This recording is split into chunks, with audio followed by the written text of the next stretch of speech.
The Great Council chamber on Nexus Prime buzzed with quiet conversations. Representatives from dozens of worlds sat in their assigned seats, waiting for the session to begin.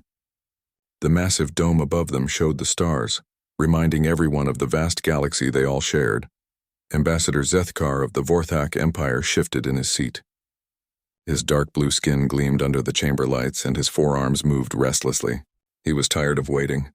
The Vorthak were strong, proud warriors who had conquered 12 star systems in the past 50 years. They did not like to wait for anyone. The humans are late again, Zethkar muttered to his aide, a younger Vorthak named Koldan. These soft creatures have no respect for proper schedules. Koldan nodded, though he looked nervous. Sir, perhaps we should review the old treaties before they arrive. The elder species keep mentioning something about ancient laws regarding humans. Zethkar laughed, a harsh sound that made several nearby ambassadors look their way. Ancient laws? Koldan, look around you. Do you see any mighty human empire? Do you see fleets of warships? The humans live on their few small worlds and play at being farmers and artists. They are weak. At that moment, the main doors opened with a soft hiss. Captain Jake Miller walked in, followed by his cultural liaison, Lisa Park. They wore simple gray uniforms with no weapons visible. Jake was a tall man with brown hair and calm eyes. Lisa was shorter with black hair tied back neatly.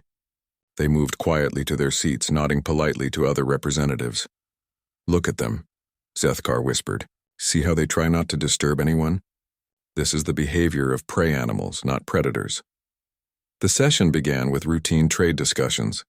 Jake spoke when asked about human agricultural exports and mining agreements.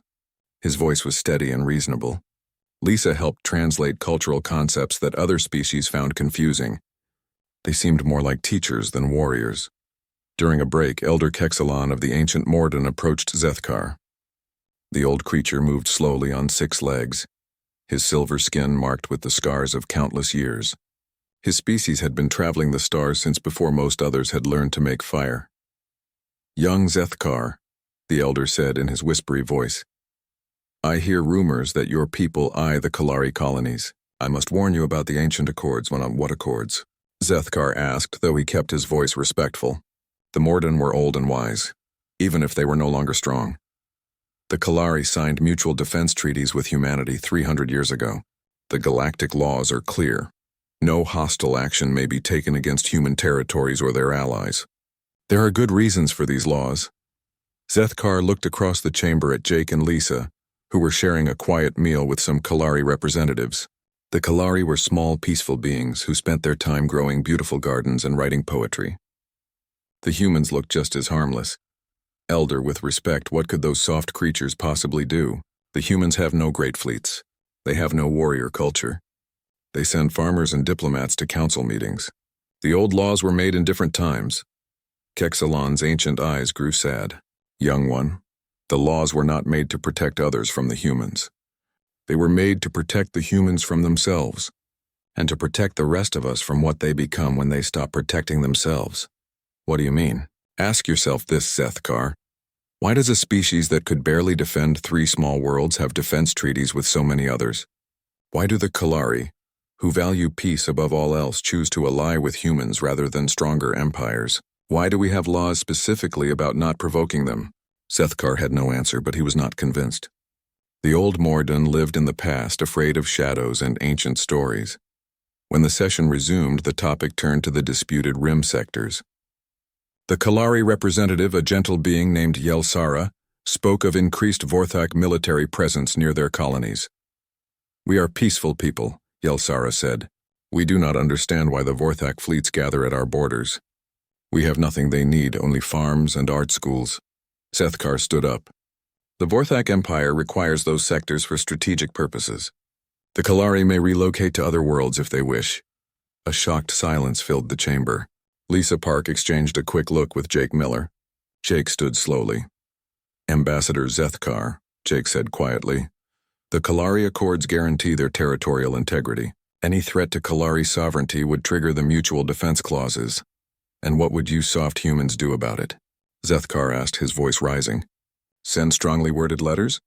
Offer to negotiate? Jake's expression did not change. We would fulfill our treaty obligations. Several elder species representatives shifted uncomfortably. Kexalon's ancient face showed something that might have been fear. Zethkar made his decision. The Vorthak Empire had waited long enough to expand. These humans with their quiet voices and peaceful ways would not stop him. The Vorthak Empire recognizes no human authority over the rim sectors, he declared. We will take what we need. The chamber erupted in worried whispers. Jake Miller stood calmly and spoke into his communication device. This is Captain Miller to Fleet Command. Please record the following statement for transmission to Seoul Defense Authority. The Kalari Accords have been invoked under Article 7. Repeat. Article 7. Lisa Park was already gathering their materials. Ambassador Zethkar, she said politely, you have 72 hours to reconsider this position. After that, we cannot guarantee your safety. Zethkar laughed again. Cannot guarantee my safety? From what? Your trade ships and farming equipment? But Jake and Lisa were already walking toward the exit. As they reached the doors, Jake turned back once. Elder Kexalon, please evacuate any Morden from the border regions. Things are about to change. Within hours, Vorthak war fleets were jumping to hyperspace, heading for the Kalari colonies. Zethkar felt satisfied as he watched the mighty ships disappear into the void. The humans would learn that the galaxy belonged to the strong. On Nexus Prime, an automated message system activated. The message was simple and reached every human outpost in the galaxy simultaneously. Kalari Accords invoked. Return to stations. Prepare for activation protocols. Elder Kexalon sat alone in his quarters looking out at the stars. Foolish child, he whispered. You have no idea what you have awakened. The message reached Seoul Defense Authority at exactly 1432 Earth Standard Time. Admiral Kate Johnson was in her office, reviewing trade reports when her communication system began flashing red. She had not seen those lights in 30 years. Article 7 activation confirmed, the computer announced in a calm voice. Kalari Accords invoked, beginning awakening protocols. Kate stood up slowly. She was 55 years old and had spent most of her career managing peaceful trade routes and rescue operations. Like most humans, she had hoped never to see this day. Computer, connect me to Dr. Alex Rodriguez immediately. Within seconds, Alex's face appeared on her screen. He was the chief of Human Defense Analytics, a job that mostly involved maintaining old equipment and updating theoretical strategies. His dark hair was messy and his brown eyes looked worried. Kate, please tell me this is a drill, Alex said. It's not. The Vorthak Empire just threatened the Kalari colonies. Jake Miller confirmed it. They're planning full invasion. Alex closed his eyes for a moment. How long since our last full activation? 287 years. Alex, most of our people don't even know what we're capable of anymore. That was the point, Alex replied. Give me 6 hours. I'll have the first phase ready. Kate switched off the communication and walked to her window. Below her, the city of New Geneva looked peaceful. People walked to work. Children played in parks and the air was clean. Earth had been a garden world for centuries, with no visible military presence. But beneath the surface, things were already changing. In the asteroid belt between Mars and Jupiter, ancient sensors detected the activation signal. Massive structures that had been hidden for generations began to stir. What looked like ordinary mining stations opened to reveal shipyards that dwarfed anything the current galaxy had seen. The first ships to awaken were the Retribution, Vengeance, and Final Warning. These vessels had been sleeping in powered-down mode for almost 3 centuries. Their computer systems came online slowly, running diagnostics on weapons that other species thought were impossible. Captain Dan Harris received his activation orders while he was teaching his daughter Emma how to ride a bicycle. The message appeared on his personal communicator, a simple device that suddenly transformed into a military command interface. Daddy, what's wrong? Emma asked, seeing his expression change. Nothing, sweetheart. Daddy has to go to work for a while. Your mother will take care of you. Dan knew what the activation meant.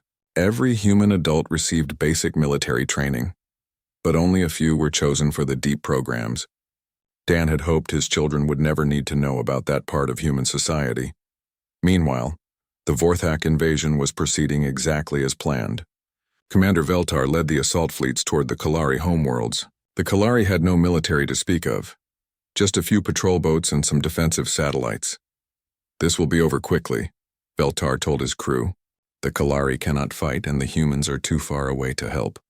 The first Kalari world fell within hours. The colonists offered no resistance. focusing instead on evacuating their children and protecting their art collections. To the Vorthak, this confirmed that they were dealing with a weak species that deserved to be conquered. Back on Earth, Dr. Rodriguez worked frantically in the Defense Authority's hidden levels. The facility looked like a museum from the outside, but underneath it housed the most advanced technology in the galaxy. Technology that humanity had deliberately chosen not to use.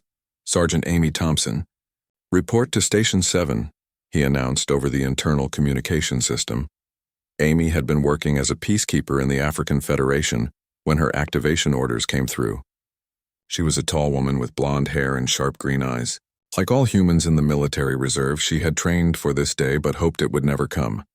"Dr. Rodriguez, how bad is it?" she asked when she arrived. "Bad enough. The Vorthak have invaded 3 Kalari colonies already. We estimate they'll control the entire system within a week if we don't intervene." "What are our rules of engagement?" Alex paused before answering. "Total warfare has been authorized. Kate gave the full activation order 2 hours ago." Amy felt a chill run down her spine. Total warfare was something humans had not practiced since the Great Silence. It meant using every capability, every weapon, every tactic that humanity had developed over its violent history. "Alex, are we sure about this? Once we show them what we can do, there's no going back." "The Kalari Accords are clear, Amy. We promise to protect them, and the galactic laws exist for a reason." On the Outer Rim, Captain Jake Miller's ship had received new orders. The peaceful diplomatic vessel Harmony was heading away from the conflict zone, but Jake's mission had changed. He was no longer a diplomat, he was now a final warning system. "Lisa, send one more message to the Vorthak command," Jake told his cultural liaison. Lisa Park's expression was grim as she opened the communication channel. "Commander Veltar, this is the human vessel Harmony. You have violated the Kalari Accords and ignored our diplomatic warnings. Withdraw your forces immediately or face the consequences." The response came quickly, filled with Vorthak laughter. "Humans, your empty threats mean nothing. We have already taken 3 worlds and we will take the rest. Your soft words cannot stop us." Jake nodded to Lisa, who closed the channel. "Send the code phrase to Sol Defense. The children are no longer safe. Authorization complete." The message traveled across space at faster-than-light speeds, reaching Admiral Johnson within minutes. She read it twice, then walked to a wall panel that had not been opened in her lifetime. Inside was a single red button. "Computer, confirm my identity for final authorization." "Identity confirmed, Admiral Johnson. Do you wish to proceed with full awakening protocols?" Kate thought about her own children, safe on Earth. She thought about the Kalari children who were no longer safe. She thought about the promise humanity had made long ago. Yes, wake them all up. Across human space, the transformation began. Peaceful colonies suddenly revealed hidden defense platforms. Trade ships opened concealed weapon bays. Ordinary citizens received military equipment from storage facilities they never knew existed. The galaxy was about to remember why the old laws had been written, and why crossing humanity was the last mistake any species ever made. In the Kalari system, Commander Veltar was celebrating his easy victories when his sensors detected something impossible. Ships were approaching, but they appeared to be coming from folded space itself, using technology that should not exist. "Sir," his sensor operator said, voice shaking, "you need to see this." The human fleet emerged from dimensions that Vorthak science could not explain. The ships were massive, dark, and covered in weapons that seemed to bend light around them. At their head was the Retribution, with Captain Dan Harris commanding. "This is Captain Harris of the Human Defense Fleet," came the transmission. "You have 3 minutes to surrender unconditionally, or we will demonstrate why the galactic laws exist." Commander Veltar stared at his screens in disbelief. The human ships looked nothing like the peaceful vessels he had seen before. These were massive, dark constructs that seemed to absorb light rather than reflect it. Their hulls curved in ways that hurt to look at, and energy readings showed power levels that should have been impossible. "Sir, should we open fire?" his weapons officer asked, voice trembling. "Wait," Veltar said. "Let me think." He had no time to think. The human ship Retribution moved forward, and Veltar realized it was not using any propulsion system he recognized. The vessel seemed to fold space around itself, appearing right next to his flagship in an instant. "Vorthak Commander." Captain Dan Harris's voice came through the communication system. "Your 3 minutes are up. Since you have chosen to remain, you will now witness what happens when the old laws are broken. The first demonstration was small but terrifying. A single beam of energy shot from the Retribution and struck a Vorthak destroyer. The ship did not explode, it simply stopped existing. One moment it was there, the next moment there was empty space where it had been. That was a warning, Dan's calm voice continued. The next shot will target your command ship. Surrender now or your entire fleet will be removed from existence. Veltar's crew looked at him with fear in their eyes. They were warriors trained for battle, but this was not battle. This was something beyond their understanding. Human ship, what do you want? Veltar finally asked. Immediate withdrawal from all Kalari territory. Release of all prisoners. Full reparations for damage caused. You have 30 seconds to begin compliance. And if we refuse? Then you will discover why your ancestors wrote laws about never crossing humanity. Veltar made the mistake of thinking he could still win. His fleet had 50 ships, surely they could overwhelm 3 human vessels. All units open fire on the human ships, he ordered. The Vorthak fleet unleashed everything they had. Energy beams, missiles, and kinetic projectiles filled space with deadly light. The human ships stood motionless in the center of the attack, their shields absorbing the assault without visible strain.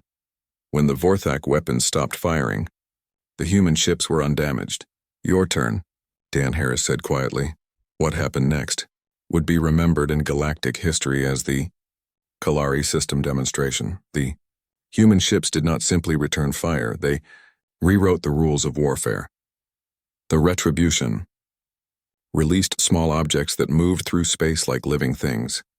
These devices attached themselves to Vorthak ships and began transmitting data directly into their computer systems. Within minutes, every Vorthak vessel was under human control. How are they doing this? Veltar demanded of his technical officer. Sir, they're not just hacking our systems. They're talking directly to our computers in languages that don't exist. Our machines are choosing to obey them. Sergeant Amy Thompson led the boarding operation on Veltar's flagship. She appeared in the middle of the bridge without using any airlock or transport system, simply stepping out of what looked like folded space itself. Commander Veltar, she said politely, please gather your senior staff. We need to have a conversation. Veltar drew his weapon, but Amy moved faster than his eyes could follow. She disarmed him without causing injury, then helped him back to his feet. I'm not here to hurt you, she explained. I'm here to download your tactical databases and send a message to your homeworlds. What message? That you have 72 hours to withdraw all Vorthak forces from Kalari space, or we will be forced to take more direct action. While Amy worked, the human fleet demonstrated capabilities that broke several known laws of physics. Ships moved through what appeared to be other dimensions. Weapons fired beams that traveled faster than light itself. Most disturbing of all, the humans seemed to know exactly what the Vorthak would do before they did it. Dr. Rodriguez, monitoring the battle from Earth, realized it was time for the galaxy to understand what they were seeing. He activated the emergency broadcast system that reached every inhabited world. People of the galaxy, his voice said, appearing on communication systems across dozens of species, you are witnessing the awakening of humanity's defense capabilities. We want you to understand what is happening and why.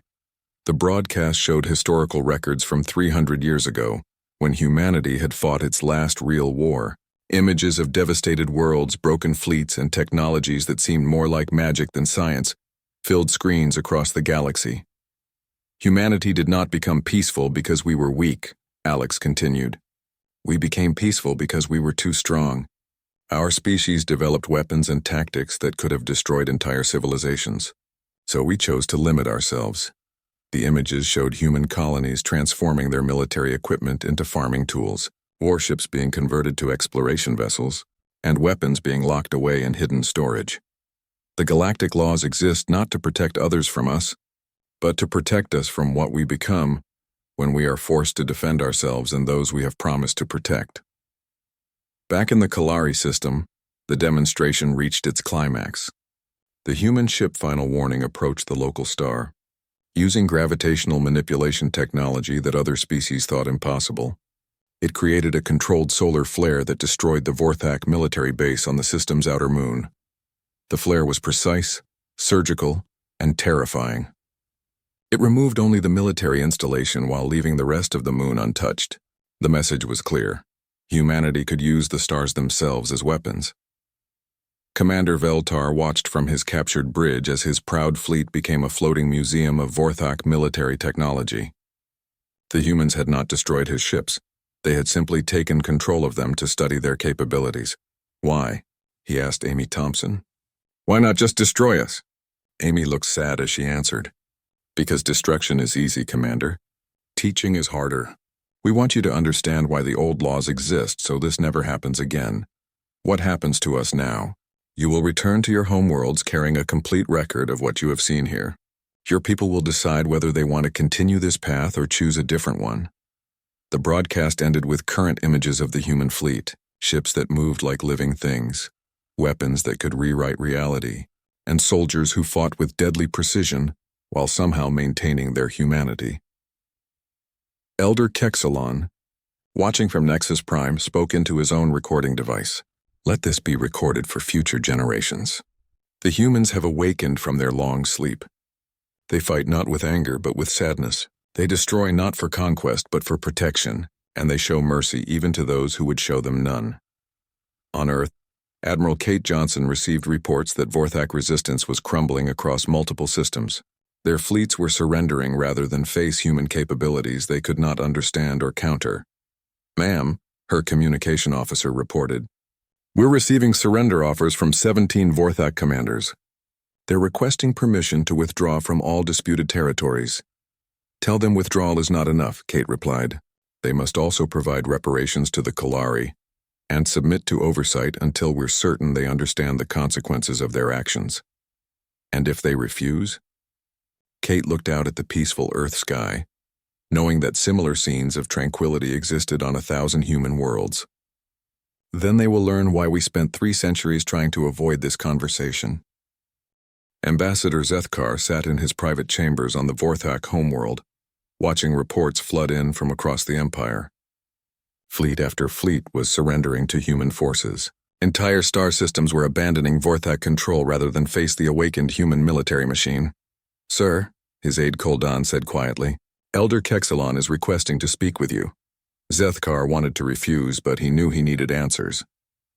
The old Mordun appeared on his communication screen, looking even more ancient than before. Young Zethkar, the elder said, do you now understand what I tried to warn you about? Tell me the truth, old one. What are the humans, really? Kexalon's silver face showed deep sadness.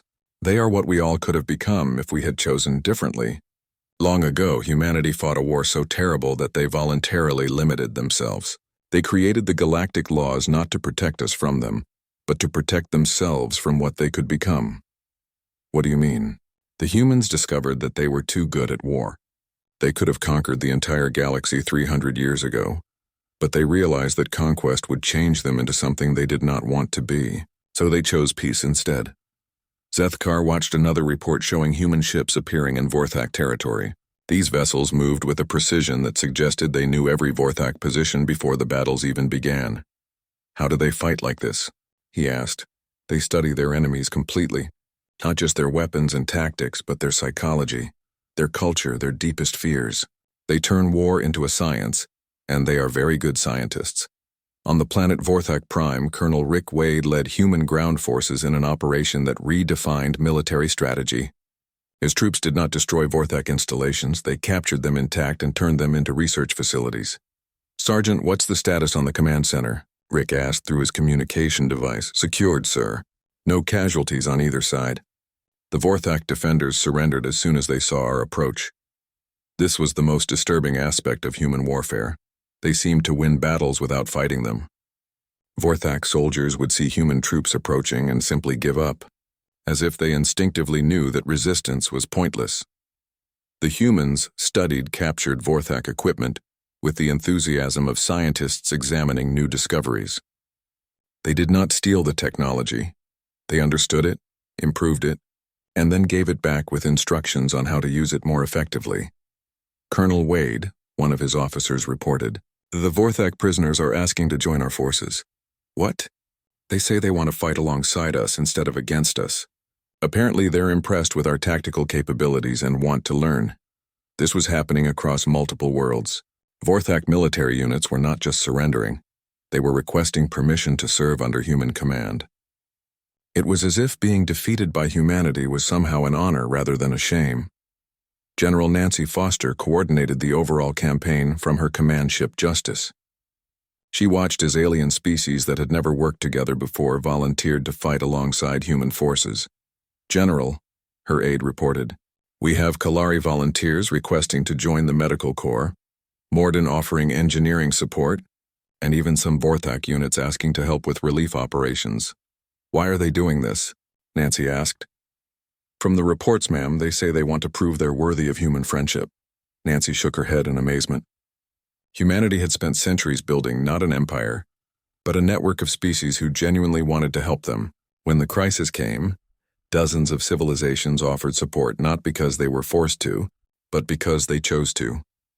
The human war machine demonstrated capabilities that seemed to violate the basic laws of physics. Ships appeared to exist in multiple locations simultaneously. Weapons fired projectiles that traveled through time to hit targets before they were fired. Most unsettling of all, human commanders seemed to know what their enemies would do days before the enemies decided to do it. Dr. Rodriguez, still broadcasting to the galaxy, explained what they were seeing. "Humanity developed these technologies during our last Great War. We learned to manipulate space-time and probability itself, but we also learned that using such power changed us in ways we did not like, so we chose to limit ourselves." The broadcast showed human soldiers fighting with cold mathematical precision while somehow maintaining their moral principles. They disabled enemy weapons without killing enemy soldiers. They captured strategic positions without causing civilian casualties. They won battles by making their enemies want to stop fighting rather than by destroying them. "The most dangerous thing about humans," Alex continued, "is not their weapons or their technology. It is their ability to remain human even when they are forced to become warriors." Commander Veltar, now a prisoner on his own ship, watched his crew work alongside their human captors. The humans had not treated them as defeated enemies, but as students who needed to learn better ways of solving problems. "Amy Thompson," he said to his captor, "why do you not simply kill us and take our worlds?" Amy looked up from the tactical manual she was reading, a Vorthak military text that she was somehow improving as she studied it. "Because killing you would be wasteful, Commander. You have knowledge and skills that could be useful if properly directed. You speak as if we are children. In some ways you are. Your species is young and aggressive like humanity was long ago. We learned to grow beyond that. Now we can teach you to do the same." The final phase of the campaign began when Zethkar made his last desperate decision. Facing total defeat, he ordered the destruction of several civilian targets, hoping to force the humans to negotiate. The human response was swift and final. Every Vorthak military asset in the galaxy was simultaneously disabled in a coordinated strike that spanned multiple star systems. Weapons stopped working, ships lost power, and communication systems began broadcasting human peace messages instead of Vorthak military orders. "How is this possible?" Zethkar demanded. "Sir," Koldan replied, voice shaking, "they've taken control of every piece of military technology in the Empire. Our own machines are obeying them instead of us." The war ended not with a great battle, but with a simple realization. The Vorthak had never been fighting humans at all. They had been fighting a species that understood warfare so completely that they could end conflicts without firing a shot. Admiral Kate Johnson sent the final message to Vorthak leadership. "The conflict is over. Your military forces are under our temporary control to prevent further violence. Representatives will arrive within 72 hours to discuss terms for your rehabilitation and integration into galactic society." "Rehabilitation?" Zethkar asked when he received the message. "Yes," came Kate's reply. "We are going to teach you how to be better neighbors. It is what we do." Elder Kexalon, watching the end of the crisis, made a final recording for the Galactic Archives. "Let it be known that humanity could have destroyed the Vorthak Empire in a single day. Instead, they chose to save it. This is why we follow them not as rulers, but as guides toward a better future." 3 months later, Admiral Kate Johnson stood in the rebuilt council chambers on Kalari Prime. The chamber had been designed by a mixture of species working together, Kalari artists, Vorthak engineers, human architects, and Morden historians. It was more beautiful than the old one, and it carried the scars and lessons of recent events. Ambassador Zethkar entered the chamber, but he looked different now. His forearms moved with less aggression, and his eyes showed a wisdom that had not been there before. Behind him walked Koldan, who now served as a cultural exchange coordinator between the Vorthak and other species. "Admiral Johnson," Zethkar said, bowing slightly in the human style, "the Vorthak delegation is ready to hear your terms." Kate smiled. "There are no terms, Ambassador. There are only opportunities."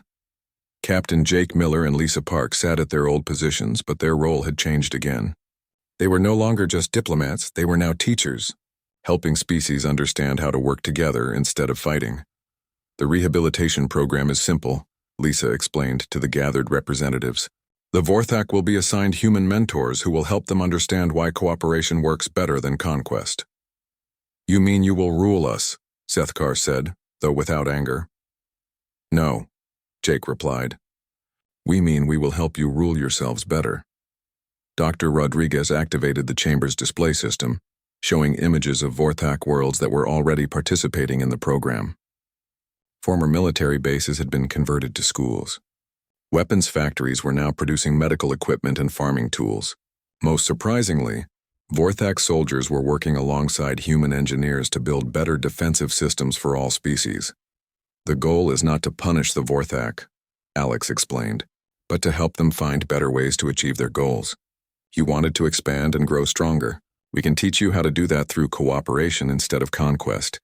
Elder Kexalon, now serving as the chief historical advisor to the new council, spoke from his position of honor. "The humans have done something unprecedented in galactic history. They have turned their greatest enemies into their newest allies. The evidence was everywhere. Former Vorthak military commanders now worked as human students, learning new approaches to problem solving. Vorthak scientists collaborated with human researchers on projects that benefited all species. Most importantly, young Vorthak were attending schools where they learned alongside children from dozens of different worlds. "Admiral," a new voice said from the entrance. Commander Veltar walked in, wearing a uniform that combined Vorthak military tradition with human peaceful principles. "The joint patrol reports are ready for review." This was perhaps the most remarkable change. Veltar now commanded a mixed fleet of human and Vorthak ships that worked together to protect trade routes and respond to emergencies. The same skills that had made him a dangerous warrior now made him an effective protector. "How goes the integration, Commander?" Kate asked. "Better than expected, ma'am. My crew has learned that humans fight not because they enjoy violence, but because they are very good at stopping violence. It is an important difference." The ceremony that followed was unique in galactic history. Instead of a surrender document or peace treaty, the species signed what they called the New Understanding, an agreement that warfare was a last resort to be used only when all other options had failed. Captain Dan Harris, back from his military assignment and once again teaching his daughter Emma to ride a bicycle, spoke to the assembly via video link. His ship Retribution was already being converted back to exploration duties. "The weapons we showed you still exist," he said calmly. "They always will. But we hope that by showing you what war can become, we have made it less likely that anyone will choose that path." Emma appeared briefly in the video, waving to the alien representatives. Several of them waved back, charmed by the sight of a human child who lived in a universe where different species worked together. Sergeant Amy Thompson, now running a cross-species military academy, had trained the first class of mixed-species peacekeepers. Vorthak, human, Kalari, and Morden soldiers worked together as teams, learning to use their different strengths to solve problems. "The most important lesson," Amy told her students, "is that the strongest person in any group is not the one who can cause the most damage. It is the one who can prevent damage from happening." General Nancy Foster presented the final report to the Galactic Council. "The Threat Response Network is now operational. 37 species have agreed to mutual protection clauses. Any future aggression against any member will trigger coordinated defensive action." "And if someone is foolish enough to test this system?" asked a representative from the Outer Rim. "Then they will discover that humanity is no longer alone," Nancy replied. "We have friends now. Many friends." The ceremony concluded with a moment of silence for those who had died during the Vorthak invasion of Kalari space. Then came a celebration of those who had lived to see a better future. Elder Kexalon spoke the words that would be remembered for generations. "Today we have learned the difference between strength and power. Power is the ability to destroy. Strength is the ability to protect. The humans have shown us that the strongest species is the one that makes others stronger. Years later, children from dozens of worlds would attend integrated schools where they learned the shared history of the galaxy. They would study the Vorthak crisis not as a war, but as the moment when the galaxy learned to solve its problems without violence. Jake Miller's daughter Emma grew up playing with Kalari children who wrote poetry about friendship, Vorthak children who built models of peaceful spaceships, and Morden children who told stories of the day when different species chose to work together. The old warning had evolved into a new promise. Never cross the humans, not because they would destroy you, but because disappointing them was worse than any punishment they could devise. In the depths of space, ancient monitoring systems detected signals from outside the galaxy. Another potential threat was approaching, one that had been watching and waiting to see if this part of the universe was worth conquering. But the Watchers had seen humanity's response to the Vorthak crisis. They had observed a species capable of incredible destruction that chose instead to build incredible cooperation. They noted how humans had turned their most aggressive enemies into their most loyal friends. The external threat quietly changed course, deciding that a galaxy protected by such beings was not one they wanted to challenge. Humanity's greatest victory was the war they never had to fight. On Earth, Admiral Kate Johnson sat in her garden, watching her grandchildren play with toys that had been gifts from friends across the galaxy. The children spoke multiple languages and knew songs from a dozen different worlds. "Grandma," one of them asked, "why do the history books say humans are dangerous?" Kate smiled, watching a Vorthak child and a Kalari child working together to build a tower of blocks. "Because, sweetheart, we are dangerous to anyone who wants to hurt our friends. And we have a lot of friends."